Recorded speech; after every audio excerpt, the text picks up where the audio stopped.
Bow wow, bow wow. Yeah, what it is, man. It's your mean King Eric. Represent Off the Cuff Radio, episode 385. Alongside with T-Max with the facts. What it do from VA, OTC, up in the building, of course, with my man King Eric. Shout out to our co-host in spirit, a lot of Sandman, Lady Chinchilla. We are sponsored by Buddy Boy Entertainment, Dirty Basement Radio, Jesse's Boutique, and Core Financial. We are back in live and direct for another live and slamming Saturday night special. And this show, King, is I would just let you know that she's going to be called in at any time now. So I just wanted to take a little brief music break to let people know where to find us, do a little advertising here and there, and to let people know what we got going on with Off the Cuff Radio. You know what I mean? Yeah, man. Definitely.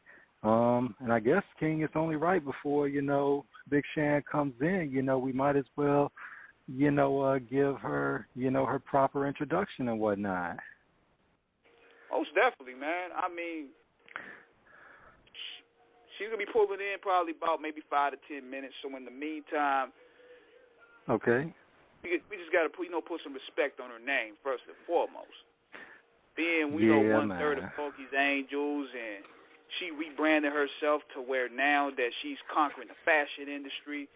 It's a beautiful story to tell. And she's going to be here shortly at any time to pull up and talk about that. You know what I mean? Definitely.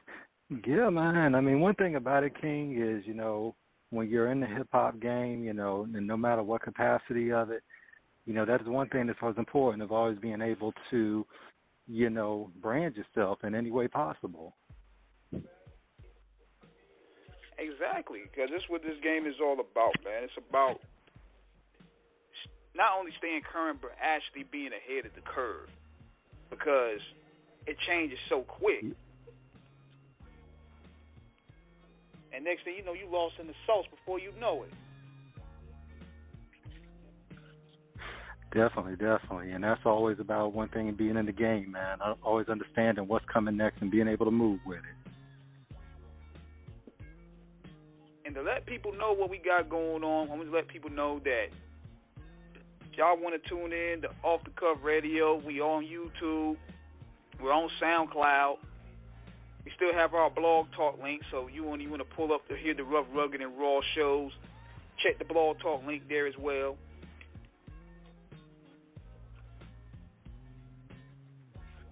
And definitely follow that Off the Cuff radio page as well. Definitely. We definitely got all aspects of media, multimedia. Off the Cuff is still making moves, doing what we do, and we are constantly still branding and expanding. You know how it goes. Exactly. And yesterday we had the DMX tribute show with Screwball Radio. Some of them songs I couldn't probably play on YouTube due to copyright strikes or whatever. So if you want to hear the full show, just click on that blog talk link, and you can download it yourselves. We played a lot of the classics, man. The B-sides, the remixes, the joints that Dog did that didn't never see a light of day. He put it down. So it was only right for us to dedicate that show to him.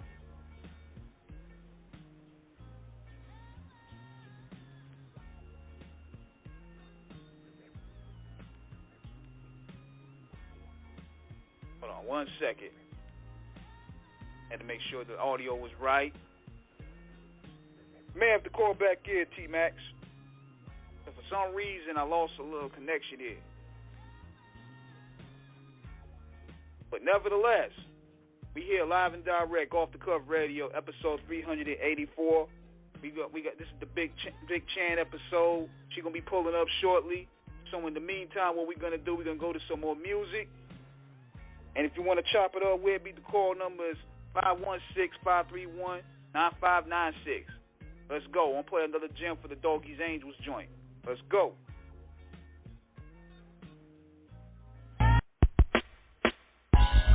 Turn the track up a little bit. Yeah. What? doghouse, yo. Been an angel since my moms and pops dropped their drugs. I'm really from my hood, because my hood is where I'm from.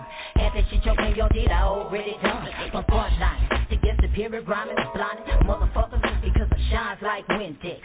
Erase motherfuckers when I use my index. I break motherfuckers, kicking them in their larynx. I'm cracking their face when I put in the LO. On dubs, motherfucker, with the peanut butter guts. I ball with the small and the big dogs. I sip they ball and pop bottles of Crystal. I get niggas put on their back for one phone call. I done it all, even had a nigga propose. While in the sugar wall, so Lord, it's going down like waterfalls. I the chance, poke niggas up out of their pockets with a southern draw. You see, I got niggas there to die for me, ride for me, rest in peace to my nigga Eazy E. Thanks to Snoop, Mr. E, for believing in me. You on the game just to get over. They don't wanna lean on my shoulder. Get off your ass or don't might come your way. We get money and make money. All my homies trying to get over. Be patient, your wait is over. We all gonna see a better day. Believe that. Now how we do?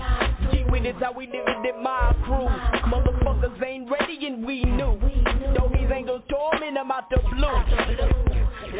When we step out, niggas be quick to stick their neck out. All eyes on entourage, cause cavalry be decked out. Unlimited chips, splurge, chrome feet shine the curve. Into all the haters on the sidelines observe. Facial expression carried above average. Ain't holding Trump paper, but live ghetto lavish. Cabbage my main focus. Niggas better know. Cognac gon' pimp it active and follow where the dough at, and you know that. Preoccupied with being boss. Ain't concerned with what niggas got or how much they cost. Regardless of the odds. Nothing's impossible, unstoppable. Like, oh my Motherfuckers wanna run up on me, tapping at the mouth like I'm easy to see.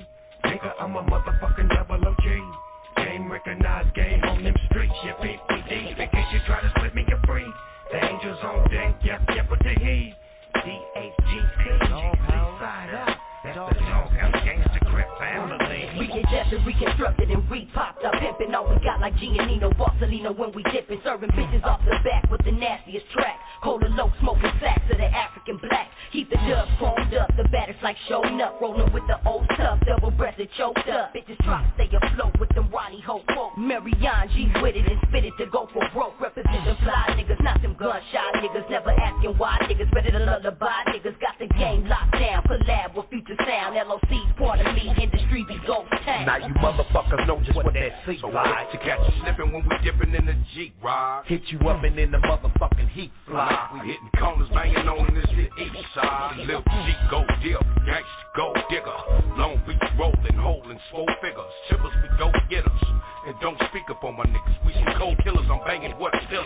Low nigga banging that insane for life. A gang of stripes taking flight. Game is tight. Trey D straight G regulating the doghouse. Call out the click, bitch niggas get dogged out. It ain't no lie. It ain't no lie. It ain't no lie. It ain't no lie. Oh, how these punk ass niggas can't stand to see me shine. These punk ass bitches love to see me having bad times. First they wanna shake my hand, then they wanna fuck my man. Oh, you ready for the worst? They even think they big jam. No need to kick it no more. You hoes don't put no money in my pocket for being broke. I'm all about some Benjamin. Fuck a new friend, Billboard top 10, nigga, what? Keep on hating, ooh, because I'm lyrically advanced. I come up with shit quicker than you. Make your crew scream, give me one more chance. Glance at the stars in the sky, the only ones I know. So stay the fuck up out of mine. You love to see me struggle, never that. Because I got way too much hustle in my bank. Money over niggas, only train of thought is watching the dough get bigger. So it ain't about figures, then fuck all you niggas, and I won't let it trouble my brain. I said away goes them haters down the drain. Huh? It ain't no lie. It ain't no lie. It ain't no lie. It ain't no lie. I'm ready to blast niggas in my own circle.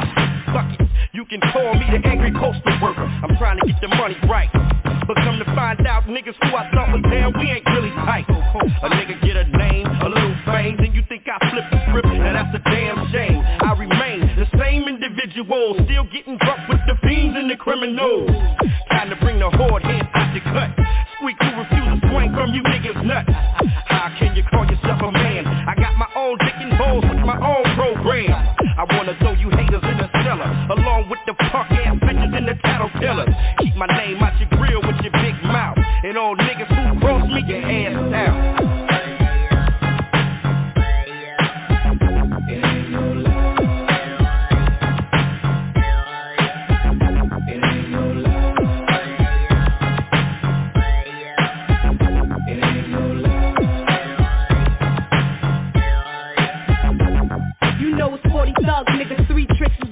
low. And she but black mommy pushing cruise control on the BM to the F.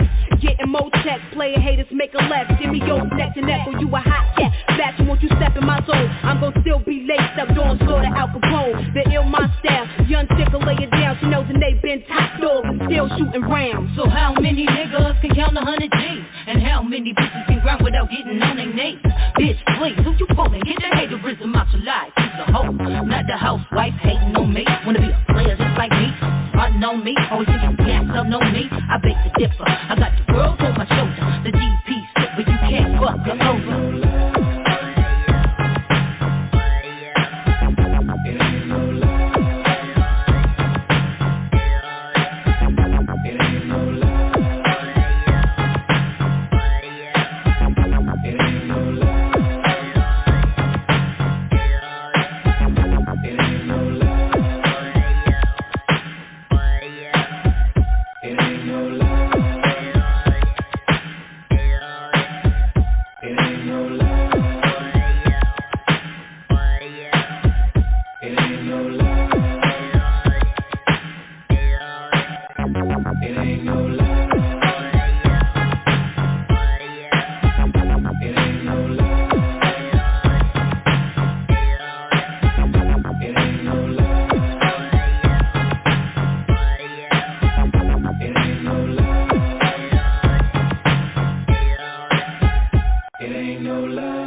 Oh.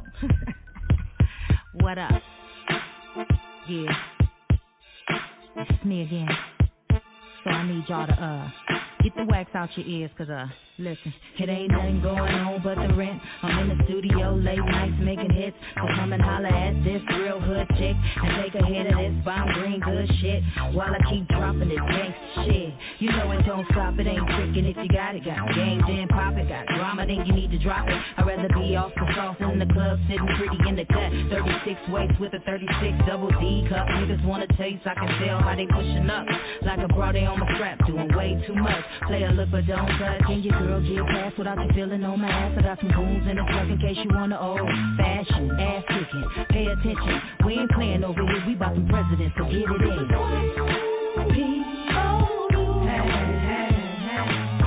For the money, money, money. So sit your game and talk your shit.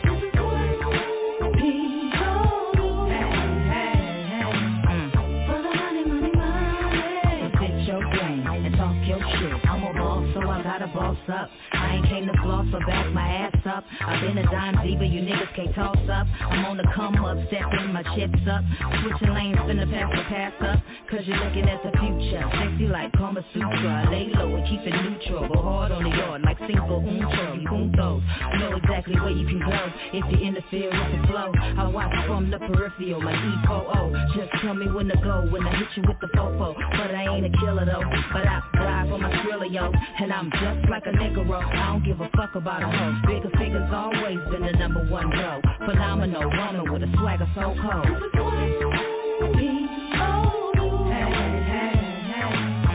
For the money, money, money. So sit your game and talk your shit. For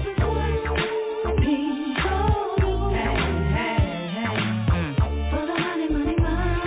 So sit your game and talk your shit. I'm like the early bird, what's the word? I treat the game like a smoker on the block getting served. Fuck what you heard, me and my money reunited like peaches and herb. When I ain't had none, I got kicked to the curb. And these bitches got the nerve to think that I ain't gon' get it and splurge. I'ma play with it like a pervert, then lay with it on the beach, just cooling like Levert. Who got that work? I do, I just spit it in the third verse. Who's hot? Well, it's not you, cause you heard it here first. And it can get worse, I can hurt your feelings with a few words. So if you're scared, go to church. But two birds in my hand to keep a couple grand in my purse. I'm Big Champ player, and I cover the earth.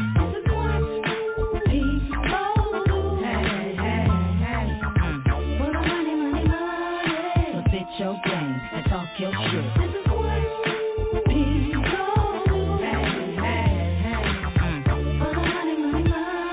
So sit your game and talk your shit. Come on, sit your game and talk your shit. Come on, sit your game and talk your shit. So Van on the track. Big Chan on the rap. Yeah, they made me come out of retirement for this one. 2 steps to that. That's how I spit at y'all now. On some grown and sexy shit. You know. Yeah. So visible.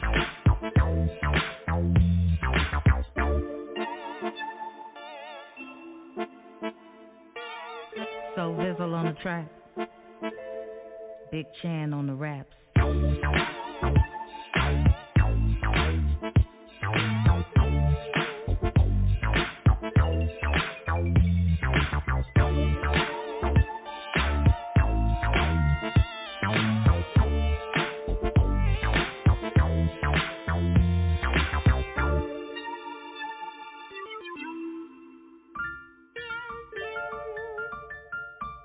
Spit your game, talk your shit. Oh, if you're ready, I can get.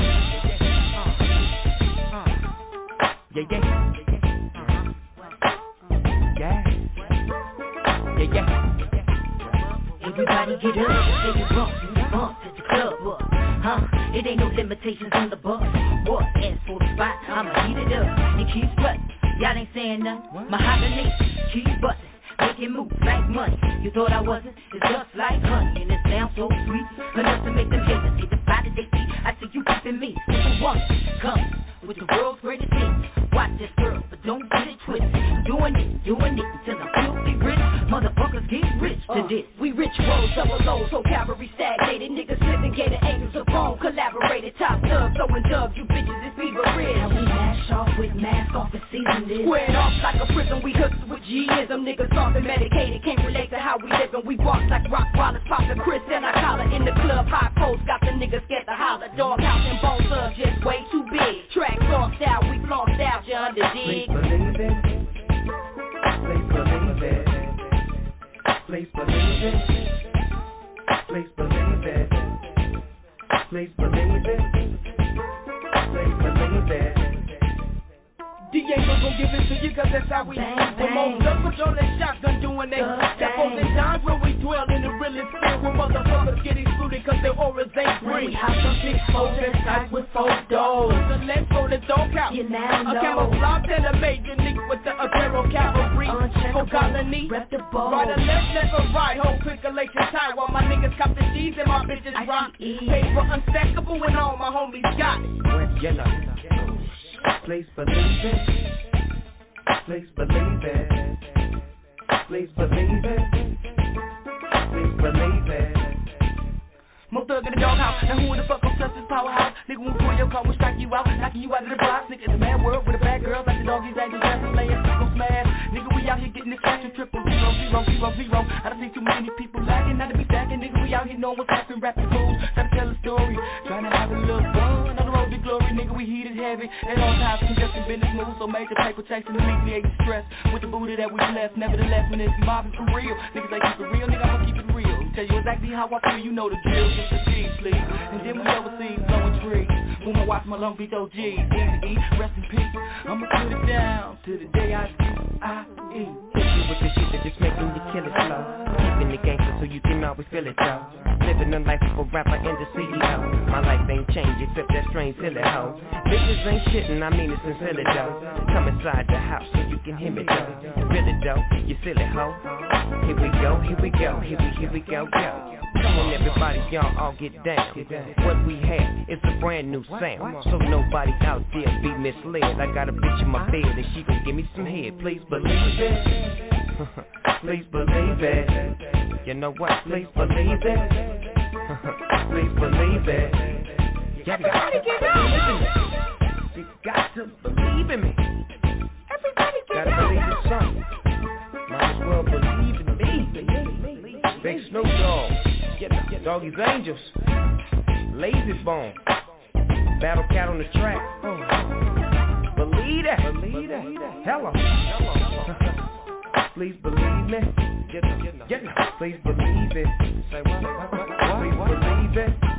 And we out. See you. Sideways to the next line. Can't leave without doing it. Summertime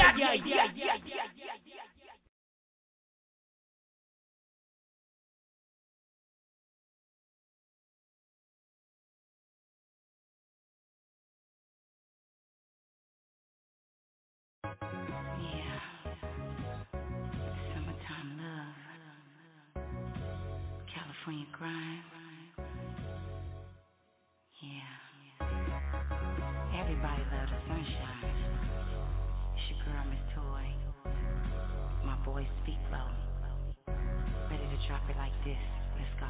Summertime just got started, new bikini body like pow. Everywhere I go, I plan to shut it down. Me and my whole crew love to bring the heat. Watch how we take the beach, it's like the new freak neat. Ooh, quick peek, oh no, kill 'em please. Summertime buzzing with all this here fresh meat. Now watch me rock the party, something like Lottie Dottie. And don't cause trouble and don't bother nobody. Make sure we have a good day in Southern Cali.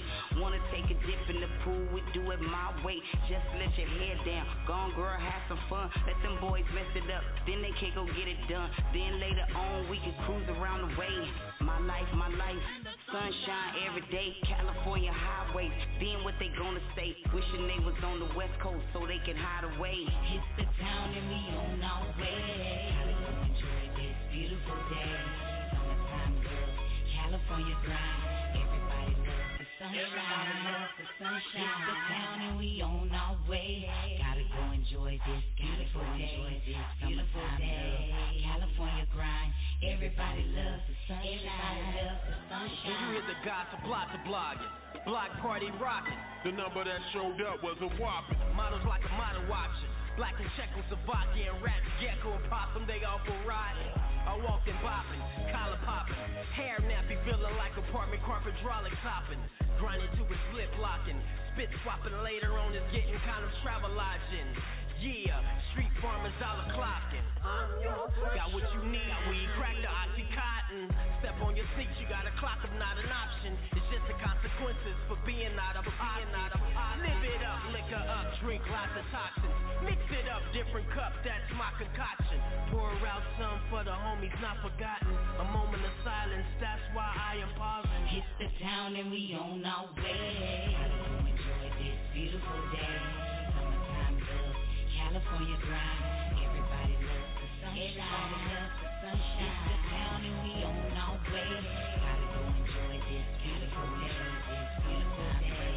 California grind. Everybody loves the sunshine. Everybody loves the sunshine. It's the town and we on our way. Gotta go enjoy this beautiful day.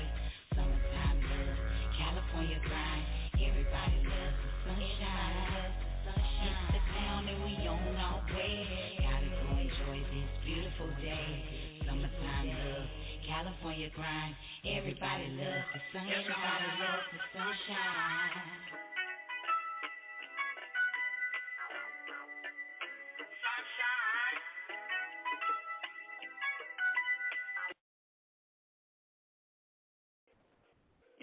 Yeah. Hold up. We're going to take a little intermission to listen to what we got to say it off the cuff radio, man. We had to pull y'all some warm-up songs here from the classic Doggys Angels, doing along with Big Chan herself, solo classics. And you know what? We got her on the line, y'all. 1/3 of one of the best girl trios of hip-hop, kept that foundation gangster, gutter, and independent. And now she's taking over the fashion industry. And without further ado, bring on Big Chan for episode 384, y'all. Yeah. Oh, congratulations to 384 episodes. Look, we thank you. Appreciate and we are so, yeah, man, look. Lady Shan, we are so humbled. We are so privileged to have you on. You're one of the legendary, luminary, lovely ladies of the LBC, carrying on such a lyrical legacy and tradition. I mean, this is an honor. Well, you know what? Let me thank tell you this. We got to go back to the drawing board, man, because this is a special show for the simple fact that she's on the line, and along with we 14 or 15 episodes away from hitting the 400, so we got to give each other a round of applause. Yeah. We gotta feed ourselves. We gotta pop our ass out.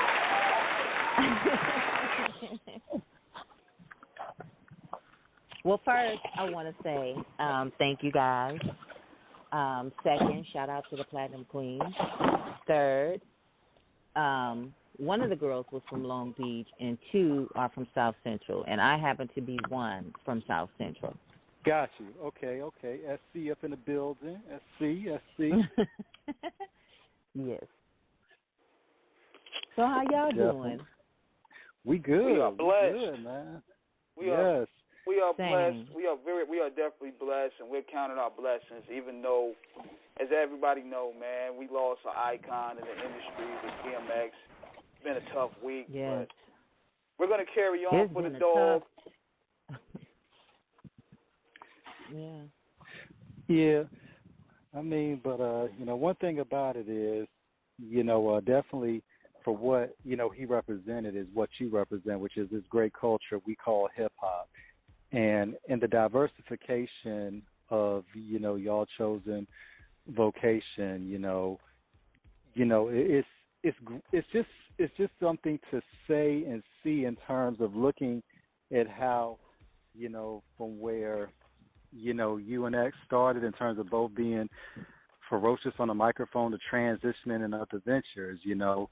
X became an actor, and you became, in addition to being a fantastic MC, also became a fabulous fashionista as well. I mean, we got to get this whole story about that whole journey from, your journey into hip-hop to rhyming to, what they call in show business the second act is, being a distinguished fashion designer. I mean, so I guess, Lady Shan, we get right to it. Tell us a little bit about yourself, representing the South Central, and born and raised, and how, where you came from then to where you are now. Yeah, for those who are just tuning in and they're late to the party, we just got to let people know what you represent, where you stand, your contribution. Okay, well, first off, unlike DMX, and that's something that I learned about him just over the last few days, all my run-ins with him, he's always been the same, Right. And I was just thinking, when they asked him a question on Drink Champs, and not to defer from what you just asked me, because I'm going to get to that, because it's just really been heavy on my heart. And Noriega asked him, what you want your last words to be? And he said, if I drop dead right now, I lived a good life. And I thought about that because I felt like, oh, God, let him pull through, because he just got so much in him. He letting people know about you. He's spreading your word everywhere he go. And then I thought about it. It's like he lived a good life because he did what he came here to do. I mean, this man had 8 albums, and everyone had a prayer on him. I mean, that's just like unheard of in hip-hop, and I don't think, I can speak for myself, that I really didn't pay attention to that because we're not really used to hearing rappers pray in hip-hop. You know what I mean? Right. But God has always been with me on this journey. I've always put him first. I never had a manager. I never had no one who went out and got deals for me. I got them all on my own. So I'm just saying that to say God was very instrumental in my, how can I put it, what I contributed to hip-hop, because Eazy E discovered me. And that was the first person to sign me. And I rapped for him at a video shoot. My homegirl was like, Chan know how to rap. Eazy was like, Chan can't rap. Then, I shot this little freestyle, and he was surprised because I would see him and Dre out all the time, and I used to be like, listen to my demo. I ain't have no demo, but, I got a demo. I want y'all to hear me rap, and they like, girl, go on with that, So one day I had that opportunity, and me and Eazy was in that trailer, and I rapped for him, and he was like, what? He was very surprised. He was like, come down to my office. I'm going to sign you. And that's how everything started. The first group that I was in, it was with Silky Fine, Diamond, and CC. and we were a group that he was going to make a female version of NWA. So, cut to, Bone Thugs came to the table, and they was ready. You know what I mean? They were ready, and we weren't. So, Eazy, as a businessman, he did what he saw fit that was going to work and was going to try to piggyback us off of Bone. You know what I mean? But everybody know he ended up passing away, and so that's how that kind of fell through for us. But then, as fate would have it, Tamika signed me, Tamika Wright, his wife then, she signed me to a solo deal. So that was my second time being signed to Ruthless. And, you know, long story short, that didn't pan out either. But the money that I got from that deal, I made that demo and saw Snoop in a crap game. He was in a club downtown, and this is a true story. He was in a club downtown L.A. I forget that club, but I think Prince used to own it. And so it had the little patio outside, and I went to this club. I did not know he was there, but me, I always had my music with me. I had something on me because I had learned when you run into these people, you know, and you telling them to listen to your demo, you need to be ready because you may not have these opportunities again. And for some reason this night, I had it with me. I interrupted the crack game, spoke to Snoop, and he was like, "What's up, L.A. Chan?" He used to call me L.A. Chan, and I was like, "Listen, I got my demo. I want you to listen to it. If you don't like it, don't throw it out the window." That was kind of that. Cut to, I'm at home. I'm in the bed one day. Just, you know, Saturday, watching TV, phone rings. And I'm like, "Hello?" And he was like, "L.A. Chan." And I was like, "What's up?" And he was like, "This Snoop." I said, "This ain't Snoop." And so he just started laughing. And he was like, "This is me. What you doing?" I said, "I'm watching Soul Train." And he started laughing again. And so he said, "I want you to come to the Doghouse." And then I was like, "Well, where's that?" I ain't never been. You know, that's when he had his studio in his house out in Claremont. Right.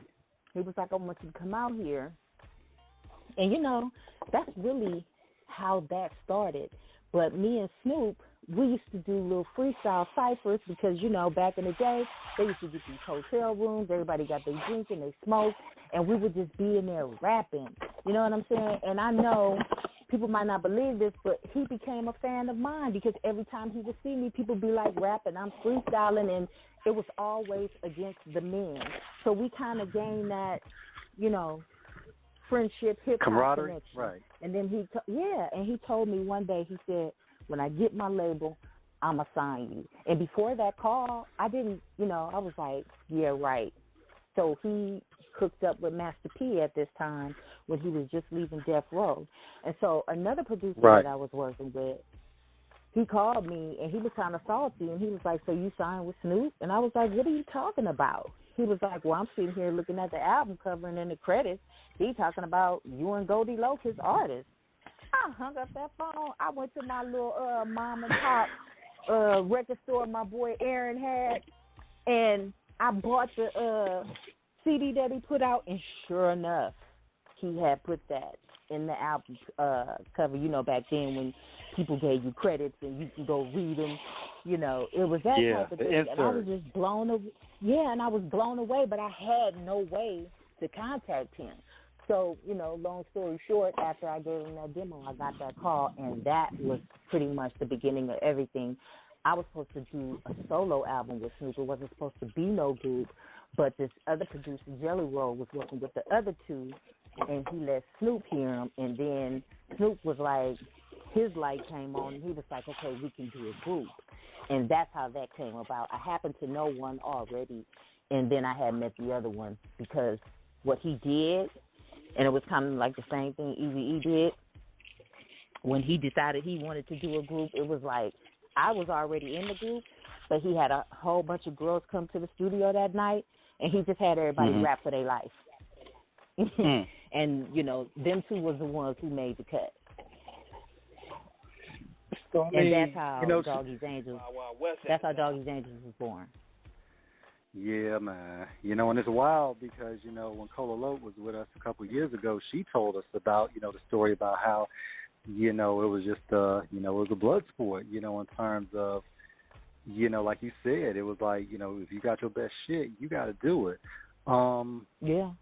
I mean, and it's, Chan, this is, we sit back and reminisce, because you're a direct link, to that golden era of West Coast hip hop that, King and myself, we're older, so we really, really, really appreciate what you all brought to the table in terms of, laying that, continuing to lay down that, rhyme tradition. What was it like during that time in terms of just the West in reference? Because we're talking about, the 95, 96 era. I mean, we're talking about, Cam, Shaquilla, J.O. Felony, Ras Kass, Compton's Righteous, L.A. Nash, so many. I mean, y'all were just like doing it big back then. You know what I'm saying? That's when of the course, West Mac Dre was still doing the thing. Yeah, go ahead. Mhm. No, I'm sorry. Go ahead. Yeah, I mean, of course, they're taking it up to the Bay, with Mac Dre, E40, Too Short. It's like, just what was that whole atmosphere like around the West Coast during that time from, Southern California to Northern California with, y'all really, really beginning to, really assert yourselves as, really to be respected, and connected out there?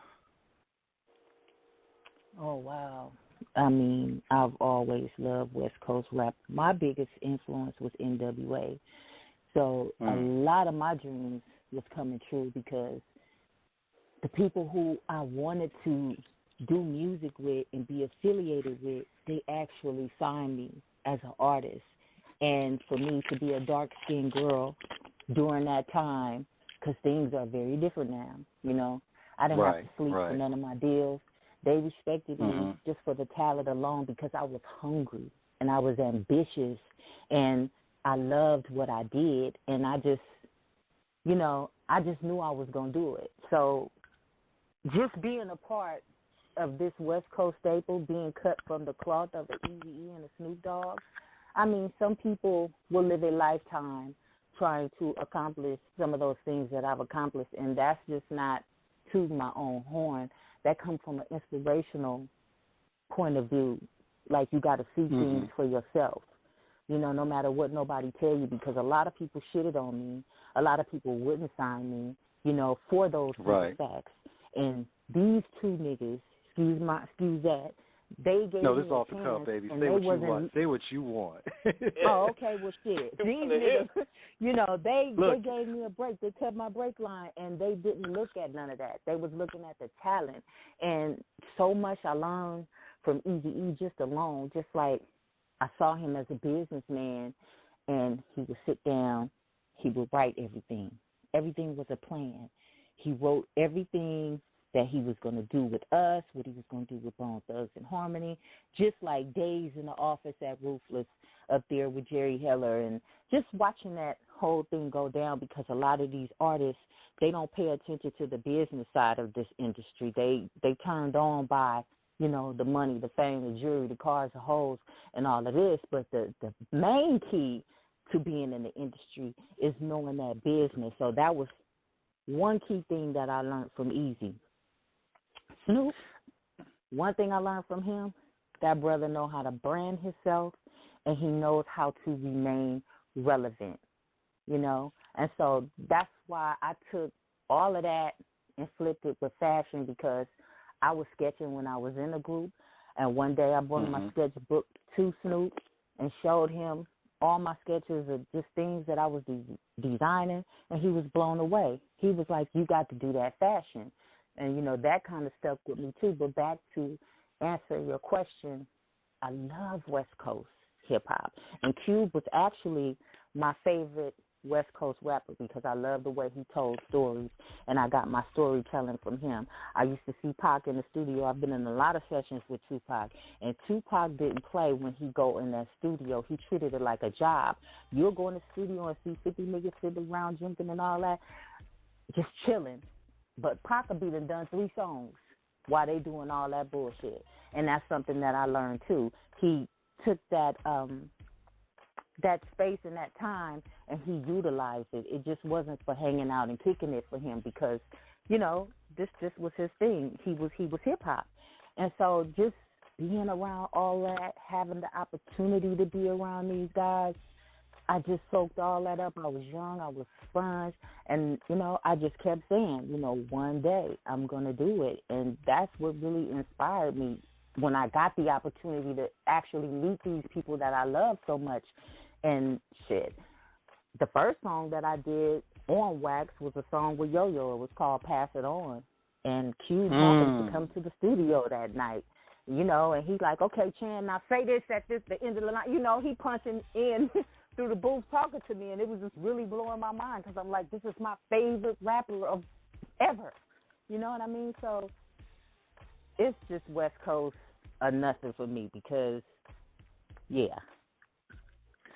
Man, look, and you know one thing about it, lady. You know, one thing is that, you know, because we had to butter you up because I had to send you the stuff in your IG this morning. I'm the one that sent you that stuff in your DM this morning with the magazine clippings and the album. So we wanted to let you know. Oh that wow! I was like, oh, he did his homework. Yeah, that's me. That's me. that was me. That's why we call him T-Match with the facts, man, because he be having all that information stacked. He's like the Professor X of the clique. Right. And that's what's up. That's real journalism. Yeah, definitely. You know, one thing about it, man, I mean, you know, and it's just, you know, it's wild, man, because, you know, when we hear the stories about Eazy, you know, and there's so many. We've been blessed to meet so many people along the way. Shout out to Big Hutch. We had him on a couple months ago, and Uncle Hutch was telling us. That's my guy right there. Yeah. You know, shout out to Uncle Hutch, man. You know, a great guy. You know, and above the law, Pomona, we see y'all stand up. You know, and he always said the same thing about, you know, Eazy from his business acumen. We know a lot of people, you know, that were close to Pac, you know, and they said the same thing about Pac's work ethic in the studio, that when that man came in, that man was ready to go locked and loaded on the lines right then, ready to just do it. Guys. Yeah, I mean, you know, and of course, like I said, you know, you were among that new generation of, you know, female, you know, rappers coming out. I mean, of course, JJ Fab was out there, you know, Boss, you know, you have, of course, you know, Yo-Yo. I said Shaquilla earlier. For those that don't know, you know, what Off the Cuff do, we always try to get a little history lesson, too. On As to What You're Saying, and shout out to South Central Cartel, too, Havoc Prodigy, you know, everybody in the clique. You know, Shaquilla was the one who had the last verse up there and just bodied it. Okay. And she's from the Bay Area. She dropped one album. It's failing me for the moment what it was called, but I mean, you came in, you know, in terms of like being that next wave. And I mean, it's like, did you realize the impact that you all were going to have in terms of really, really, really, you know, representing not only for the West Coast, but for the ladies of hip-hop out there as well? Yeah, we ran so some of these heifers could walk, not for real. But my thing is this. We made a big impact. We left a classic album behind. And, you know, for some females from the West Coast to get as far as we did, I think it's pretty damn amazing, you know. And Snoop really put his stamp on that. And he put together a quality album to where we had all the West Coast All-Stars on there pretty much.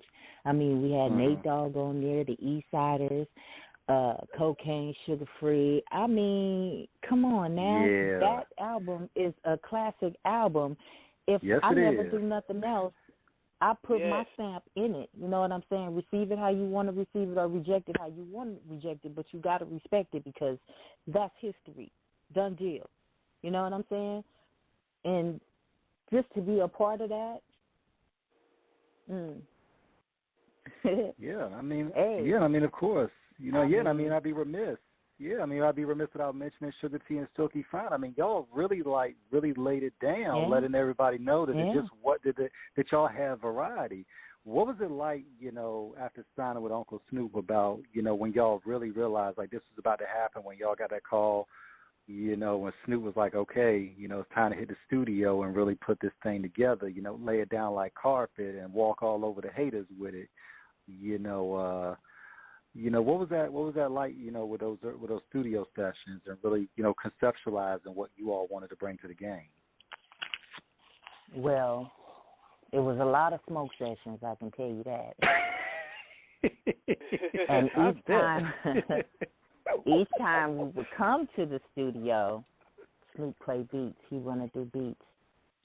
Mm-hmm. And I remember it was a song we did called Game to Get Over, and that's with us and the East Siders and Snoop himself. And I believe Battle Cat did the beat, and he was not trying to unask that beat. And I was owning the whole night like, Snoop, let us get that beat, you know, and he finally caved in. And what we did with it was just so bomb, you know what I'm saying? That's like one of my favorite songs on there. But what it was like, being in that atmosphere, it was, because we worked. Every night we went in, we worked. And we worked so much so with that same pattern, before we knew it, our album was done in like a month, to be honest with you.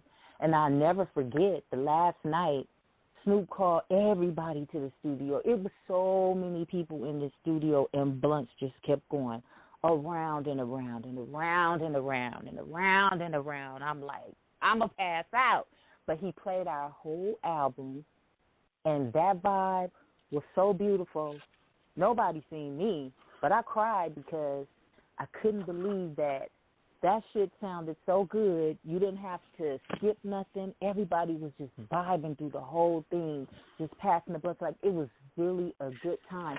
And that's when I knew, I said, we got something here, because this shit is knocking. And what really blew it out the water for me is when we performed on Soul Train, because what's the irony of Snoop calling me one day, what you doing? Oh, I'm watching Soul Train too. Next thing you know, Mama, I'm on Soul Train. You know what I'm saying? So that was the best ride of my life, to be honest with you. And then, you know, shout out to Silky Fine, because that was my rap partner back in the day when we used to ride around in her car. She had the back window busted out, but we was, like I said, we was young, we was hungry, we eat, sleep, and shit, rap. And we'll be in her car with a boom box, just freestyling, riding through South Central, you know what I'm saying? And I want to give her flowers, because regardless, she's another pioneer in this. And she's had some of the same experiences that I've had in being signed with her on Ruthless Records as well, you know? And also shout out to Badass, because he kept the Angels candle lit when he put out his second single on his debut album, which he didn't have to do, but I know it was also people in place who helped to facilitate that. But we got another single off of the whole just Doggys Angels ride with Badass when we did How We Get Down. You know what I'm saying? So shout out to that brother, and he loved us, and we loved him the same. You know what I mean? So it was a real experience. And that record, y'all could tell y'all had a lot of fun creating that record. I mean, you guys had Battle Cat on like every song, and you know he brings that fun, futuristic vibe to these records. And it was just like when I first started out. Yeah, when I first started out, you know, Battle Cat, we from the same hood, and I used to walk to his house in the front hood, go to his garage, and he'd be in there with the all the oldies, flipping them. And, I mean, I used to go over there and write and, you know, watch him just put beats together and do everything. And like I said, we was all young and we was all hungry, but I love what manifested from that. Everybody was able to shine in some capacity. Yeah, man. One thing about it, we got to give a shout out to Badass, rest in peace. We had him on a couple of years back. Such a great dude, brought so much great energy. And shameless plug, because we got Silky Fine coming tomorrow on the show, so we're really excited about her too. Yeah. One thing, Chan, when you talked about what it was, when you would just sit back, we talked about a big party in the studio. I think that party extended when y'all did the Please Believe It video, because that looked like a big party. Y'all just look like y'all had fun. But you know what? We did have fun. And I used to do hair, because my mom did hair for years. But I used to do hair before I got signed with Snoop. That was like my little side hustle. And see, all my side hustles was good, if I could say so myself. But I did hair for a lot of these celebrities. You know what I'm saying? Like, my little resume, ain't no pump. But the things that I was doing behind the scenes, I was able to build relationships with directors, the stylists, the makeup people, and I brought all those resources to what you saw from the Angels. You got a lot of me in that. You know what I mean? We had Paul Hunter and Diane Martell directing that video for Please Believe It. We had Chris Robinson, who I was his key hairstylist, who used to book me on all of his videos. I was able to get him to do Baby If You Ready. You know what I'm saying? So cut back to what you were saying. Like, that video with Please Believe It was the shit, because we had Lazy Bone on there. He brought his presence to the table. If you watch at the end, you got Corrupt and my sister C walking. You know what I'm saying? And it's just like Snoop came through and added his shit. Yeah, all the things that we did, it just was always good. It always was a fun time, because everybody have these personalities, so it was always jokes. It was always smoke. You know what I'm saying? So it was always really a good time. And you know what was dope about that record, too? It was also seeing, based off the past tension that they had, the Dog Pound and Bone Thugs and Harmony in the same video. And that was a big deal at the time. But I was just amazed, because we probably didn't appreciate it then, and I can speak for myself, because a lot of things, I just felt like we could have been bigger than what we were. But if I just, which I have, sit back and look at it, and that's why a lot of times when I see Snoop, I just tell him, I said, thank you, for putting me in the game officially the way that you did, because there's no female group who got that blue carpet treatment the way that we got it, to have the producers that we had, to have the appearances that we had. I mean, to be on every bus stop and billboard in Los Angeles, and then to go out of town and see the same thing, vans wrapped in, people come back from overseas talking about our posters and shit is out there. Like, TVT really did their thing when it came down to the distribution. So I see where money was spent. You know what I mean? And listen, sometimes it just really, really overwhelms me. And I know for a fact the album went gold, but I could safely say that that's a platinum album, because, listen, it is definitely a classic. You know what I mean? Right. And I just, I'm very grateful to have that experience, and to have been a part of that. Let me tell you, man. For me, observing and reviewing albums at that time, I could pretty much say that album was so flawless, any of them could have been a single. Any of them could have had a video or a single. Yeah. I was shooting for Game to Get Over, because I thought that would have been so dope for them to see the whole Doghouse family come together and do a song that, the streets was really, really loving. But shit, we had the East Side of the movie, so you still got that. Definitely, man. And one thing about it, too, because we got to give her flowers while she's here, too, because I cannot forget LaToya Williams. Little Aretha. Yes. I mean, she really. I mean, that she girl is is one of so the. soulful. Yes, she is. She is like, her vocal inflection reminds you of a young Aretha in terms of just how she really just harnesses that voice. To me, she is one of the unsung R&B hip hop queens of California. Absolutely. I mean, she just got a voice that can't be denied, and I feel like she should have went further. You know what I mean? Because she had it.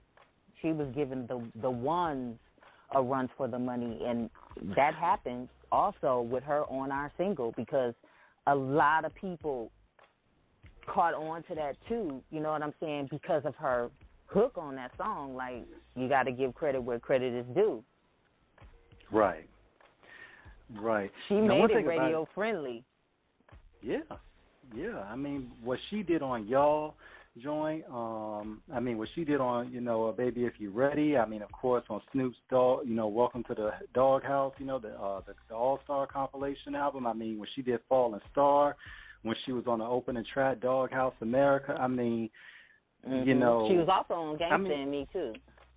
Yeah, I mean, brother, you don't know what you're getting into. You can't see the gangster in me. That was my favorite one too. And now we know the album was doing good and it's success. To let our people know, like, why wasn't there no follow up to the second album? And I'm gonna keep it 100 because that's what I do. And if anybody got a problem with it, they can come and see me. But first and foremost, we got sued for copyright infringement, and that's because you have a movie, Charlie's Angels, that's coming out the same time our album is coming out. So I guess these fucking execs said, who is these bitches on all these billboards and all these bus stops and everything, and we got a fucking movie coming out, and they have this Charlie's Angels reference. So that was one thing that kind of put a damper in it because I don't know what the settlements or litigations was really about because I was involved. It wasn't involved in that part, but I do know we had to end up changing the name, and some of the stuff was pulled from the shelves. So that's what kind of set us back. But it also set us up, too, because people was like, well, who the fuck is this? You know what I'm saying? And so cut two, ego started playing a part in it. Right. Someone decided they wanted to go solo in the midst of us on our rise. And then we facing all this opposition, and then it started happening within the circle. And I'm like, okay, well, why would you wait till now to go solo when we're all solo artists? Like, let's get a fan base first. You know what I mean? Right. Let's at least get another album under our belt. Let the world know us, and then shit, we can all do what we want to do. But, when certain people be in your ear and hyping you up and you start believing your own hype, then, you're blowing your own smoke. And so that was a whole thing. We did a whole tour without your girl, Cola Lope, because everybody couldn't see eye to eye because we couldn't understand, like, where the discord was coming from that was breaking us up. And with every good group, this happens. It's in history. It's in the books. You know what I'm saying? And I can go further into detail into it, but I'm going to choose not to do that. But that's really just the sum of it. And we just drifted further and further apart after, Snoop, his show got to keep going on. You know what I'm saying? He still got to do what he got to do because, shit, that's what he do. And that's really what happened with that. And then, yeah, man. No, go ahead. Yeah. We didn't get, then there was a thing with the royalty issue, and then I had to sue. You know what I'm saying? So it was just so much that happened, and it was such a good opportunity that it was kind of sad that it did end the way that it ended. So I'll say this to get us to why I'm even on the show right now. So I ended up becoming homeless after that. Like, legit, sleeping in my car for like 2 years from pillar to post, here and there. And that's why I had to end up suing, because I'm like, how do I write on the album that is doing well? You know what I'm saying? And I didn't get no royalties. But see, I didn't understand the politics of it, because we were also in another lawsuit, and mine didn't happen until like a couple of years after that. You know what I'm saying? Because I'm like, I need my coins. I'm out here bad. You know what I'm saying?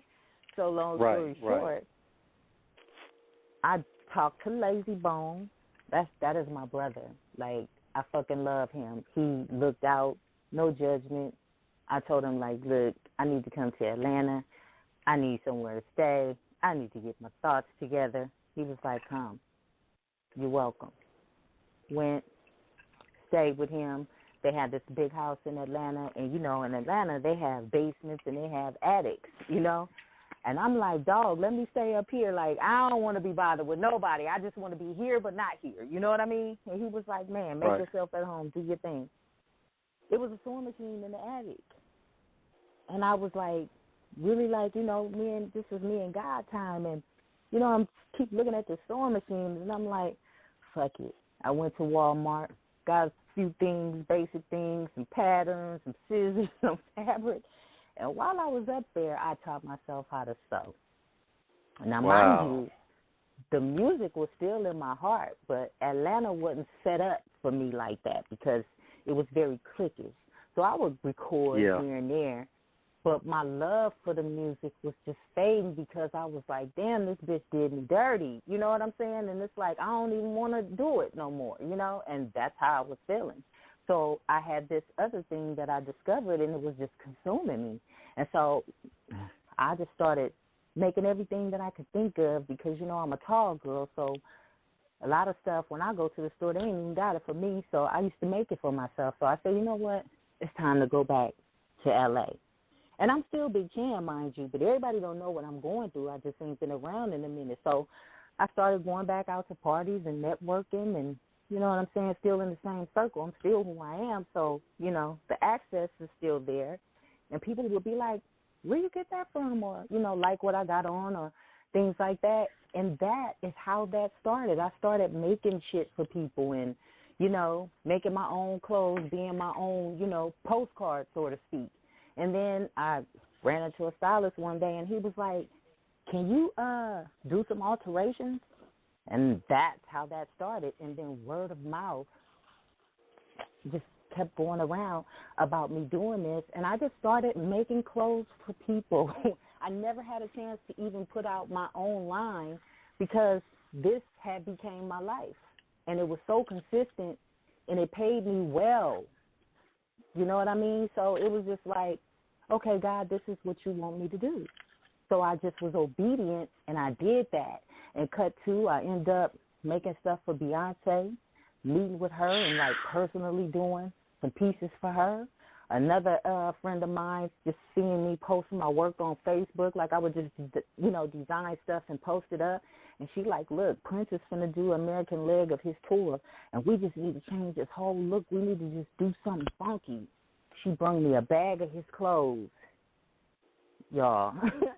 And she said, any sizes that you need, you could use this as a reference. We went shopping for fabric, and Prince wasn't really wearing sequins. I've seen a few things here and there, but it's this gold, like, tunic shirt that I made for him with the pants, and it's, like, everywhere. Like, if you go into the forum, it's hanging up. Like, it was in all the magazines after he passed. Like, that's my fucking work.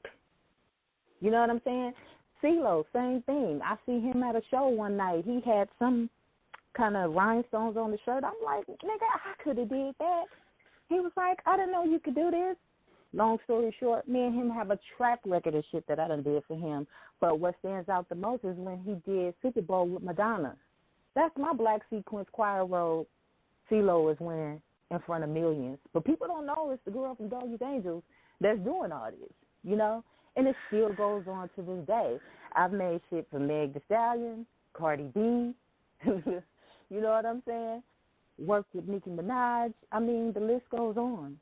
And that's how I just merged this thing into fashion. And if you look back on the stuff that Doggys Angels was doing, I'm the one who brought the concept for the khaki suits, because Snoop was just going to let us run out there. It's not his job to be the stylist, you know what I'm saying? But I'm like, look, we got to have some type of femininity. We talking too much shit to just go out there like our regular selves. It got to be something to it. Those same sketches and some of those outfits, khaki suits cut up that y'all saw us wearing, those were my images and ideas that we had a seamstress do for us at the time. You can see I wasn't sewing then, but I had the vision, and I'm like, we got to do something different, and that's going to catch on. So we did them damn khaki suits in every color you could think of. I mean, Shan, me and King are we're just pleasantly dumbfounded. We're just blown away. I mean, Prince and Beyonce, that's a lifetime of work right there for most people, and you did that and plus that. I mean, when we think about a lot of the black fashion designers, which you have come into that great, vein of. I mean, we got to shout out, April Walker from Walker Wear, two black guys from Toronto, Carl Kanai. Dapper Dan. Look, Dapper Dan. Dapper Dan's like the godfather of this shit, man. I mean, he is. No fucking doubt. I mean, yeah, and I mean, of course, Fat Farm, with Russell Simmons, I mean, we got to give props to Puff Daddy, with Sean John, this, I mean, and but this and is it's wild, all man. a part of hip-hop culture. We make this shit is. lit. We make this shit lit, from hip-hop to fashion, and those two are in the same bed. They have kids together, every generation. Now, while this is on my mind, Shan, because I want to ask you about this, strictly from an academic commentary principle, because Kanye, some years ago, because Kanye, and we're just talking from his fashion endeavors, of course, because he did his internship at Louis Vuitton, to really kind of get more of a grasp at the time of what he was going to do with ultimately what he would do with his clothing line, with his Eazy wear. But he had talked about how black people had encountered so much opposition from a lot of those big fashion corporations in terms of trying to, us getting our name and getting our presence known and felt in the business. And he said that was part of his inspiration for what he wanted to do, in reference to how he wanted to be that next big, great designer. And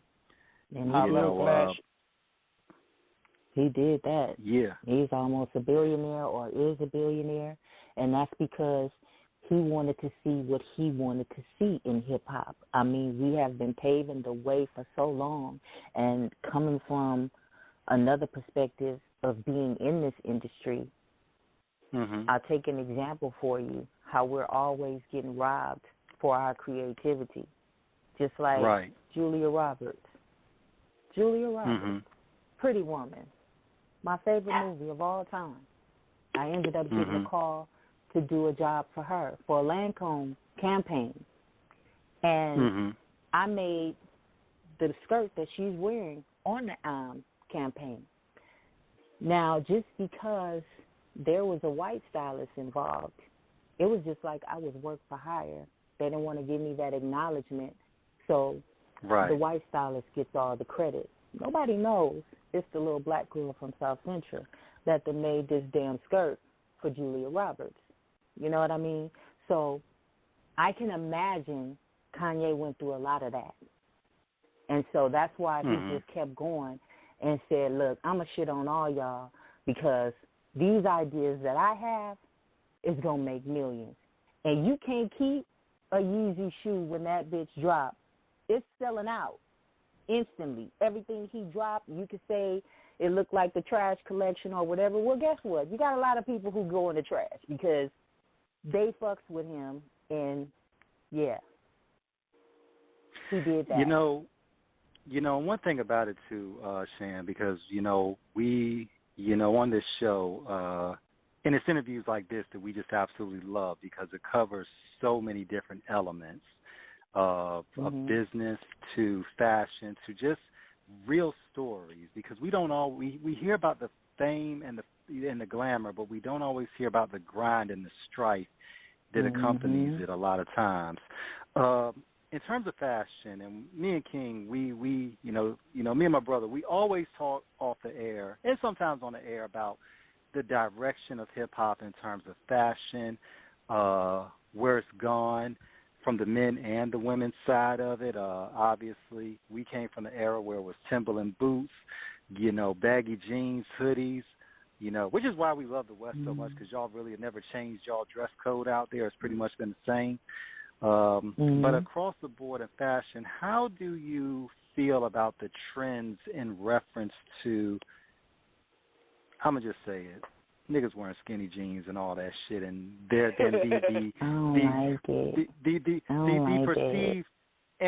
perceived feminization of the masculinity in hip hop. I want to get your thoughts. I don't like it. I don't like it.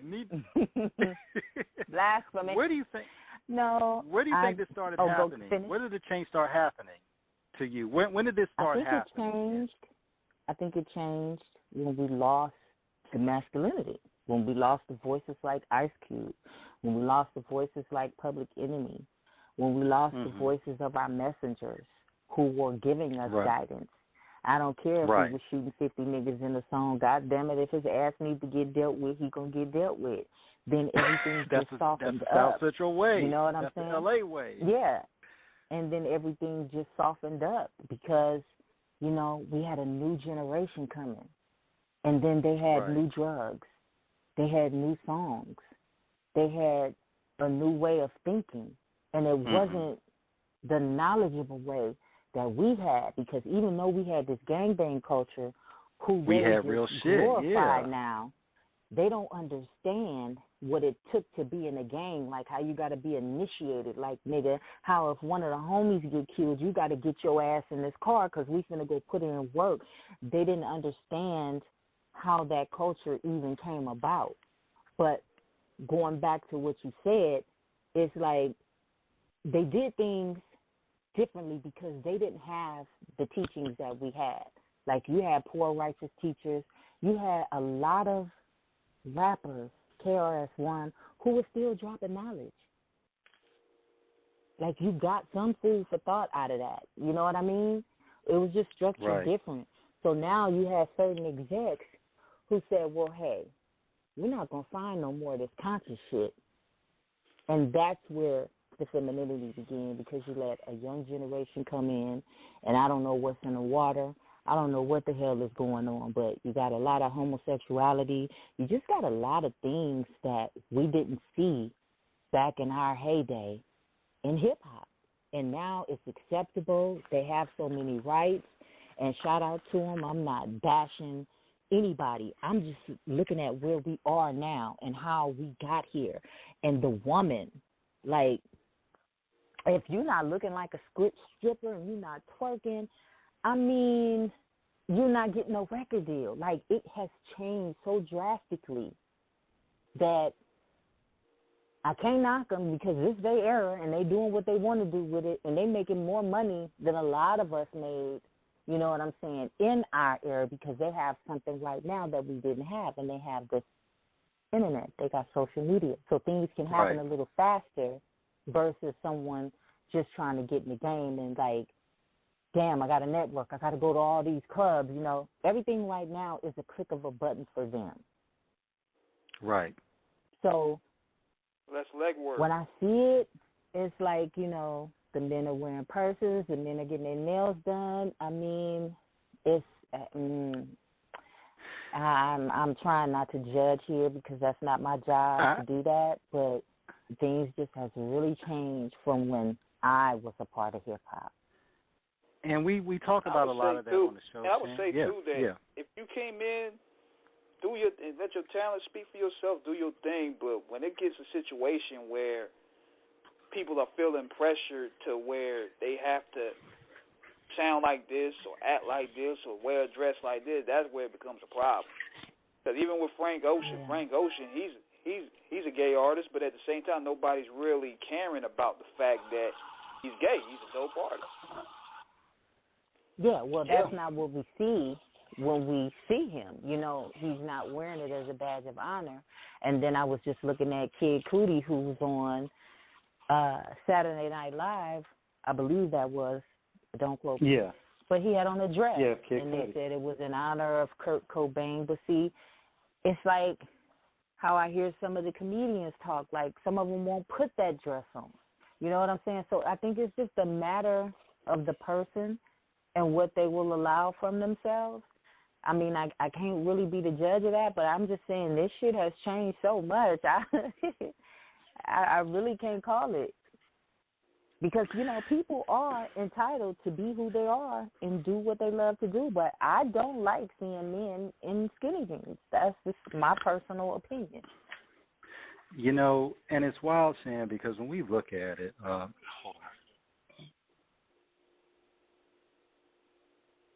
on. You know, it's wild because, you know, when we, hold on one second.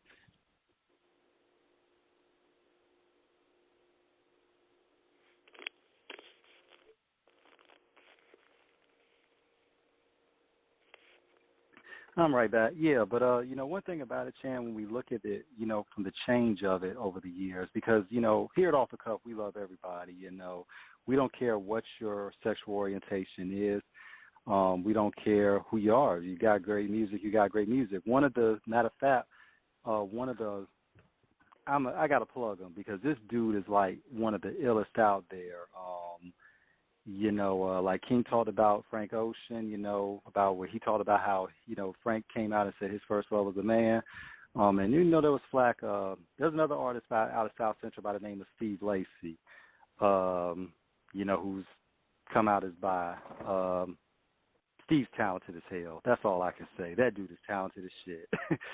Well, most you know, of them are, and that's why, yeah, you can't take nothing from them because even in the fashion industry, a lot of my friends that I work with are gay, and I love them to death. I might hurt something behind some of them. You know what I'm saying? But we're just in a different time now.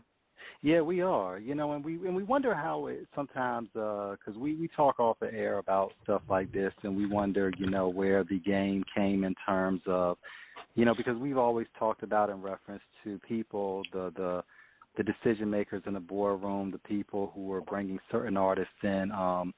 Whatever somebody's personal journey is, no matter where they go, gay, straight, trans, whatever, that should be their own personal journey and their evolution into finding themselves. I don't believe anybody should be forced into anything. And I'm not making any indictments on anybody. I'm just saying in general, people should have a right to make a choice.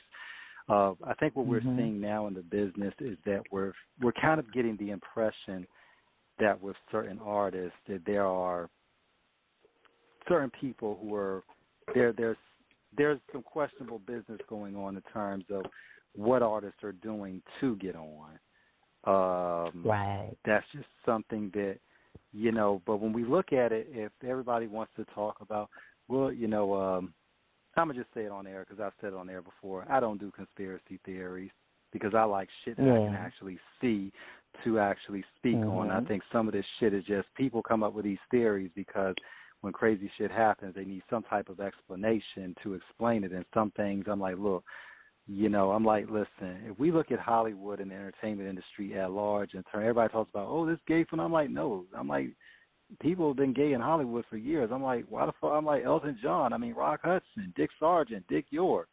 You know, I mean, you know, this is something that has always been going on. And, you know, and but this generation I guess, is just a little bit bolder. They don't give a fuck you know, that's the crazy thing. Yeah, you know, but we started seeing this going back almost 20 years ago when we kind of started seeing this come out a bit more across the board, at least from the women's side of it.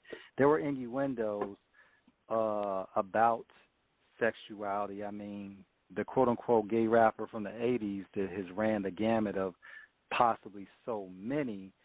This is not a new phenomenon in terms of homosexuality in hip-hop. This is something that we have always had in the culture. I mean, let's keep it real. Look at the situation with Africa Bambaataa. And I can only say that because we know about that situation in more detail now. But this is something that's always gone on. I think especially in the black community, this is something that at times we didn't always want to address. What we are seeing now is a situation where it's there, and we're going to have to be open, have open discussions about it. But from a strictly music perspective, some of the music, like you said, because we all come from that era, it just was not something. It was never about being anti-gay. It was about what we felt was a true representation of hip-hop. And where we're seeing, and that's not to say gay people do not have a place in it. It's just what we listen to. Oh, no, they run everything. Yeah, right. So they can't never say they don't have a place. Right, and we don't like the fact that people are anti-masculinity. That's the thing. Right. And that seems right. And one thing about it with Kid Cudi, because I'm a big Nirvana fan. To me, somehow is like, I mean, Kurt Cobain was. I'm like, I'm just not for men wearing dresses. That's just me. That's just not something I would do. But my thing is I can't help but think, because I'm like, he said he wanted to bring attention to suicide awareness. I'm like, dude, you could have did that without. I'm like, you could have shouted out at Kurt Cobain before the show without wearing a dress. I'm like, and that's the question I have. Was that really organic, or was that because this is a follow-up to a certain rapper who decides to make a very controversial video, and now everybody's like, okay, let's see how I can one-up this. I mean, you can't really say that that's it per se, but at the same time, you just got to observe timing. So we ain't heard a Kid. Right, I ain't heard a Kid Cudi. Exactly. So we figure, hey, I'm gonna go ahead and come back out, bust this sundress on y'all niggas, and y'all gonna talk about it. Right. And then, there is this culture called clout chasing, the clout culture. I mean, I don't know. People wake up out of bed and they are entitled to make their decisions for the day. And if that's what he's rocking with, rock on, boy. But, we are definitely in a different time. Yeah. But going back to you and everything now, I also did, when we was trying to play some of your music on the show, I did some crate digging, so to speak, and every song that I dug up, that shit slapped. Are you going to come back to the booth and bless us, because the female rapper genre needs you. He needs you bad. Yes, they do. They do. We need to hear it as men. We need to hear this. Well. I am. I'm going to do it easy. Yes. I'm going to make it short and sweet. I'm not trying to make a comeback. I'm just doing something that I still love, because I fell out of love with hip-hop for a minute. But I feel like when I do it this time, it's not going to be that pressure of, I got to make it. Now my tune has changed because I have a story to tell. I have a testimony, and I'm going to be speaking to that. So it ain't going to sound like what y'all been hearing now. I might get something that make you want to turn up and, have a good time and dance, but I just feel like I need to tell my truth, because in the span of my career, I've been a part of someone else's vision. I've been in two groups, so nobody really know who Big Chan is. They just know she can rap, she's from Cali, but I need to give my testimony. So, yes, to answer your question, I will be doing some more music. Let's have a round of applause, y'all. All right. Yeah.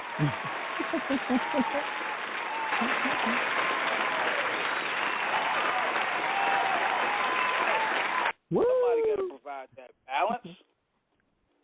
I love that applause button. Look, I mean, one thing about it is we had to pick the right timing for it. That's why I was hoping you was going to say yes, because you said no, I was going to hit you with the boo. So we need some slappers. But my apologies also for sliding in here a little late, because I was in some traffic, and then it was a few, technical things going on my end. So first of all, I do want to apologize for that, but y'all know I was not going to not get up in here. We appreciate you, and it's perfectly all right. Pull up. Yeah, man, it's perfectly all right. One thing about it, Chan, is when you talk, one thing when you talk about when you speak on what it was with the female rappers back in the day and what it, how it was. How do you feel about a lot of the female rappers in the game today in terms of, back in the day, of course, we had MC Light, we had Bahamadia, we had yourself, we had Boss, we had, Lil Kim, we had Foxy, and now, we're coming into the new generation. Of course, we got Cardi, we got Megan, we got Rhapsody, we got Snow the Product, we got, so it's diverse, but it's about the marketing. Where do you feel that the female marketing game is right now in terms of hip hop and what's being promoted and pushed? Like Cardi B said, it's up. And what I do love about it, it's not all bad, because we have an influx of females now. And I love to see it, to be perfectly honest with you. I don't care how much they twerking or what they don't have on. And Cam and China. I had to throw that in there from Inglewood. Cam and China. I cannot forget them. Okay, yes, shout out to them. Yes. And it's this other girl that I just heard, and she reminds me of like a female Kendrick Lamar. I think her name is LaDonna. And I'm just discovering more and more. And I'm like, this is really awesome, because there was a time that we didn't have this. Like, you can really count on 2 hands and probably 10 toes female rappers.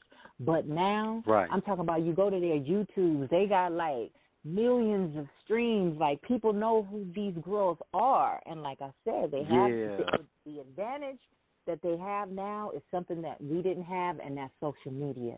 So to be honest with you, I love to see it. Let them keep coming in.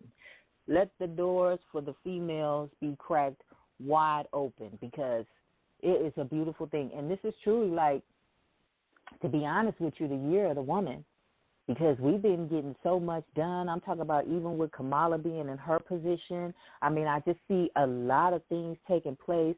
Regina King, she's directing. Like, they're just making big statements in this industry. Even when your girl from Atlanta had the power to go and turn the whole voting system around.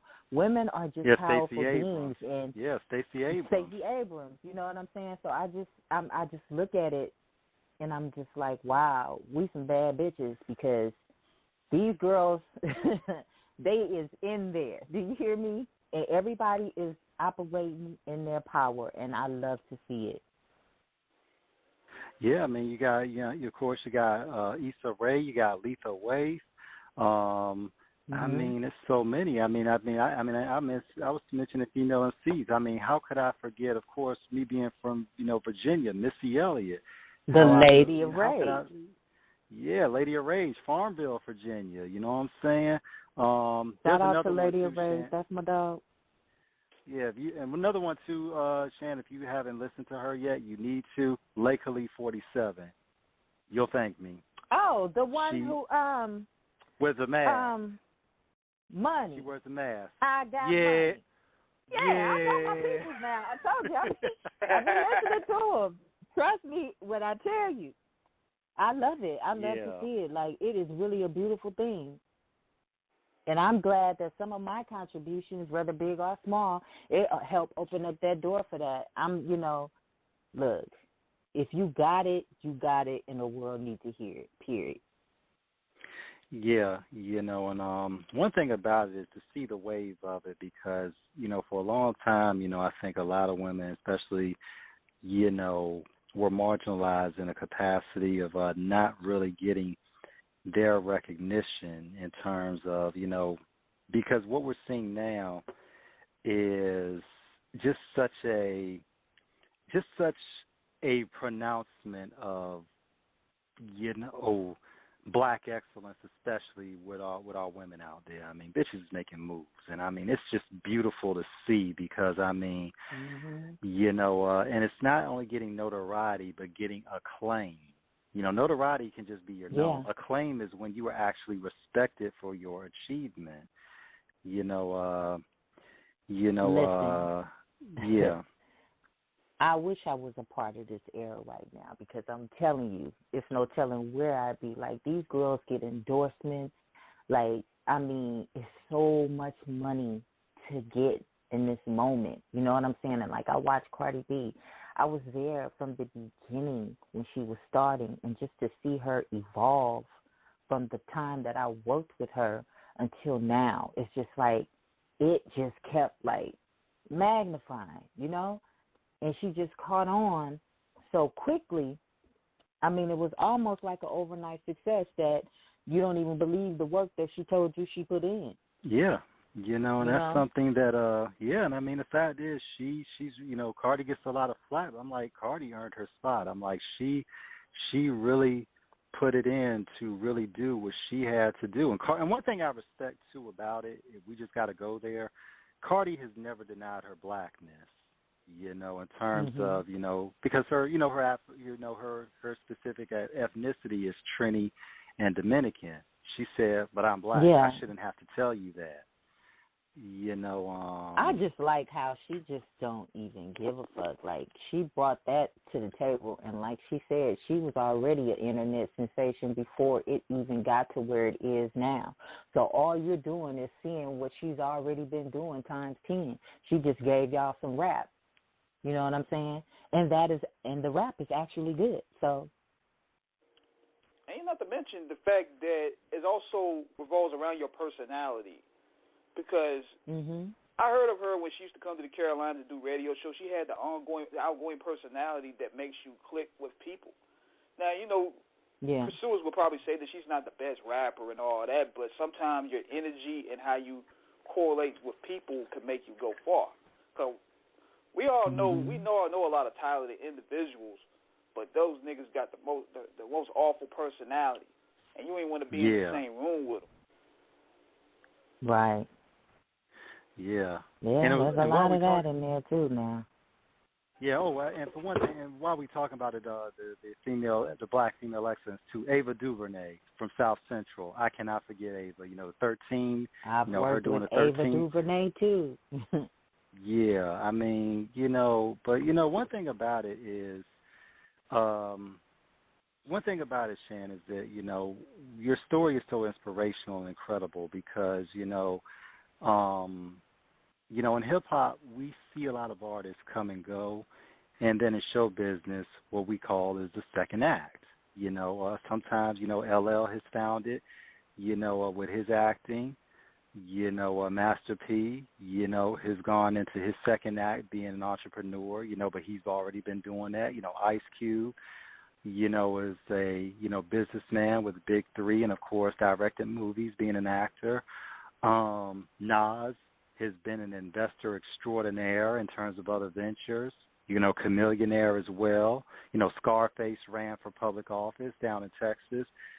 You know, Jay Prince became an author after, you know, heading up a very successful label. I mean, you know, Fat Joe, Noriega, you know, they're hosting podcasts. I mean, you know, Queen Latifah, company.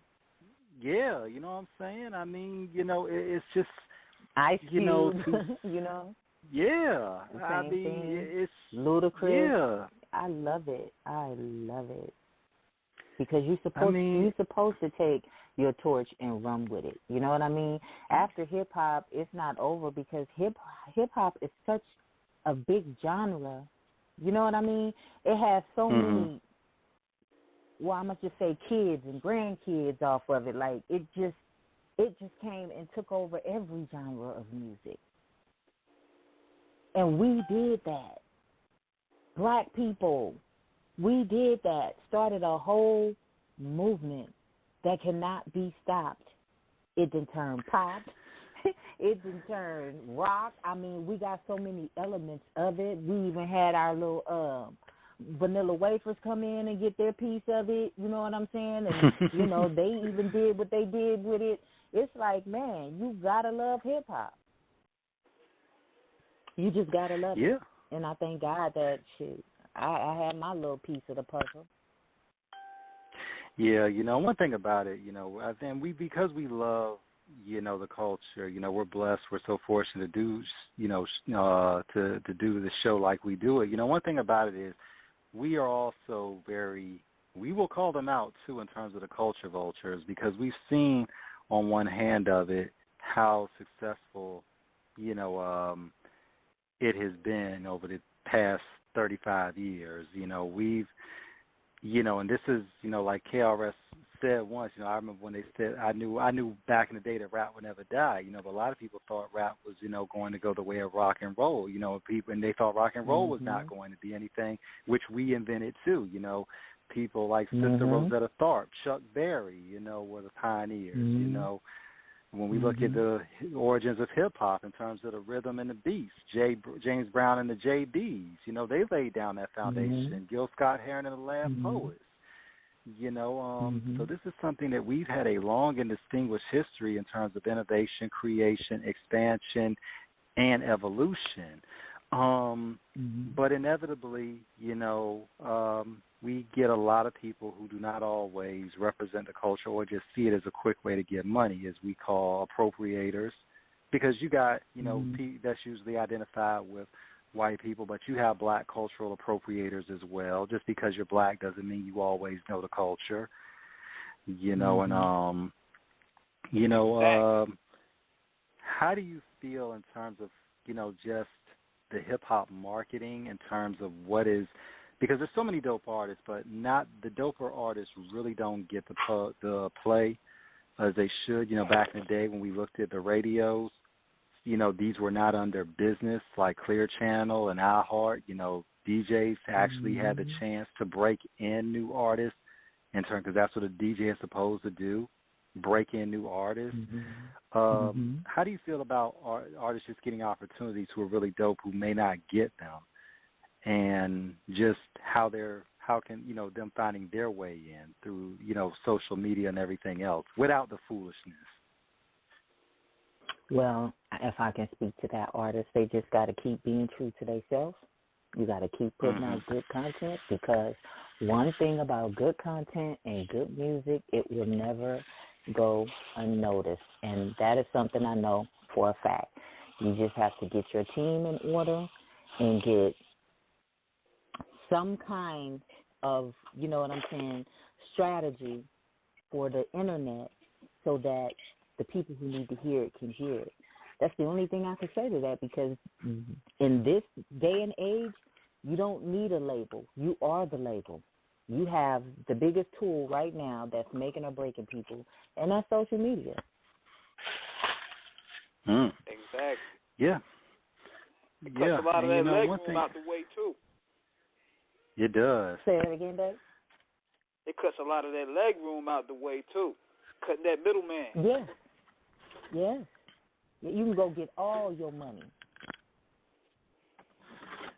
And one thing about it. I was going to say, before we leave, how has business been maintaining for you in this, this new COVID era? Because 2020, just took a toll on everybody in regards to not only tragedies but also this new way of living. How have you been able to maintain your sources and staying relevant? Oh, Jesus. Well, good old social media, but mentally it was kind of tough. And like, I'm normally an introvert, and if I can be honest with you, like, just the fact that the way that this whole thing has played out and what it has done to people, and you can see it on the internet every day. Like, some people was really, really losing it, and some people was really, really getting their shit together. And you can tell who's bullshitting and who's playing. That's what this whole thing has been a big lesson for me. And, I just started finishing up a book that I've been working on for years, so that's been a part of my therapy too. You know what I'm saying? Dedicating time to that. And then I'm also doing a line dedicated to my mother. She's no longer with us, but I want to continue her legacy. And that's, thank you, and that's doing well. And I just been keeping myself busy, and I just been checking the boxes that's been unchecked. because before this came along, I had a system, you know, and I had dealt with depression a lot too after I lost my mom, because I was like my best friend. But thank God I had a skill that kept me occupied, and I didn't have time to kind of like mourn, so to speak. So when I had this time, and I just really had to deal, you know, like I said, dealing with those boxes that I left unchecked, that was a process for me, that I had that time to start dealing with some of that stuff and just sitting with it, you know what I mean, and actually acknowledging it, dealing with it, accepting some of it, rejecting some of it, you know what I'm saying, but making sure that I stay clear in mind, because everyone is not clear. A lot of people was on demon time, and I've been noticing that. So my discernment is a little stronger, you know what I'm saying? I've been, you know, getting closer to my Creator, because I need to know what He need me to do versus what I want to do. And I just been checking myself, man, left and right. But God has been good, because I'm still able to sustain from my gift. And He is, you know, won't God do it, because, you know, we're blessed to have you. And this is part of the vision that King had for this show that I've, you know, I came along, you know, a couple years, you know, after he started this, you know, with the, you know, with his, in the Sandman Chinchilla. And, you know, me and my brothers, we've gone along on this journey. And shout out to everybody that has helped us along on the journey. This has facilitated us to be able to talk to legends like yourself, because one thing about it is we are big about showing love and giving respect to our legends while they are here. And we want to let you know we love you so much. We appreciate you for all you've done, what you have, and what you will continue to do, and for your contribution. And we want to let you know you are appreciated. Y'all ain't going to make me cry up in this thing? No. Thank you. And you know what? It is not over. It is not over either. We're going to be definitely helping you get out, helping you, you know, get your vision out there even more. This is just the beginning, pretty much. Oh, man. Thank y'all. I appreciate this. Like, I really do. And shout out again to the Plasma Queens for, like, pushing this thing through, too, you know, connecting this dot. And I appreciate y'all platform for just even having me, you know? Absolutely. Yeah, man. But this... Just letting you know, just also let you know, I'm throwing the invite out there. Episode 400 is coming soon. We're knocking these episodes down faster than I thought. So, if you have that time... Y'all see, that's when you can tell who been working and who been playing. Y'all been over there working. Look, Cassidy, we had Cassidy on last year. Advantage of this Cassidy was talking about thing. I was like, this is the best time for us to get our weight up. 2020 was a great year. Yeah. There's a lot of opportunities, though. I see a lot of entrepreneurs and people who left them 9 to 5s because they discovered other skills while just sitting still, and they had nothing but time on their hands. Like, I love to see it. Yeah, you know. And Cassidy, when we had him on last year, you know, Cassidy was speaking about this. He's like, in terms of rhyming, he's like, y'all niggas need to be stepping y'all pen game up. He's like, y'all should be better than when y'all started when this thing ends.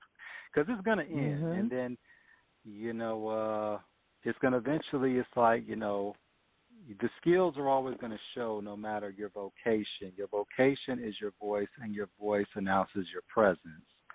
And that is what is going to be your present to the world, what you present.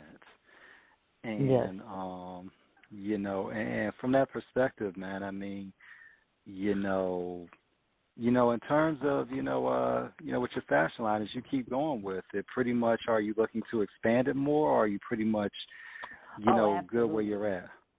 Okay, perfect. It's never good where I'm at.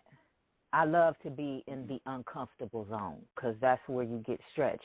And like I said earlier, when I was speaking to you about when I first got into it, I spend so much time making other people look good. You know what I'm saying? I just never had the physical time, hours, to just crank my line out and put those, you know, plays in position. But now that's what I'm doing, because it's time. You know what I'm saying? And it's just time. It's overdue. It's long overdue. We know game is to be sold, not to be told, so we know you're not going to give up the game on how it's going to be done, but we're looking forward to it, and you're welcome back anytime. Anytime, it goes without saying, you're welcome back anytime. So when you when you make that championship run like Brady, you know, which you're already on, and you keep collecting them rings, you know, but once you make that big play on it, you know, we want you to come back on and tell us about that big booming endeavor that you got, where that big bag came in, and we're like, Hey. God willing, baby, I'll be back. Yes. That's right, so yo. I appreciate it, man. Thank y'all for just letting me chop it up with y'all like this. I really enjoyed myself. Y'all got all in my business, but you know, hey, it was a good one.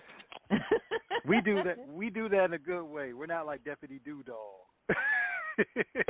Nah, but you know, I stand in my truth. I ain't got nothing to hide. Look, I done told y'all I done been homeless. I done been struggling with a depression and everything. But you know, it's real life, and people love things candy coated. But hey, I'm living in the real world. This ain't no reality show, so I'ma just tell you my truth because hey, this is what sets me free.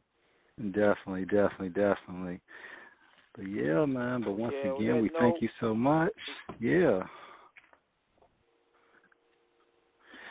On that note, we take time out of here. Thank you once again for chopping it up with us. Anytime. I'm gonna definitely hit you back sometime this week, though, because you know we still got some business that to handle. We're gonna be building these brands up, and we're gonna just keep this ball rolling. You know. Keep it rolling, y'all. Y'all doing a good job. Thank you again. Anytime y'all need me, y'all, you know how to get to me.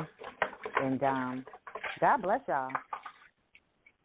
God bless you back. Stay anointed and awesome, always. Thank you so much. All right, guys. Well, I'm going to get out of here because I got to burn this midnight oil. All right, definitely. Be easy. All right. Another chapter in the book. All right, y'all. Peace. Peace. Good night. Out. Night.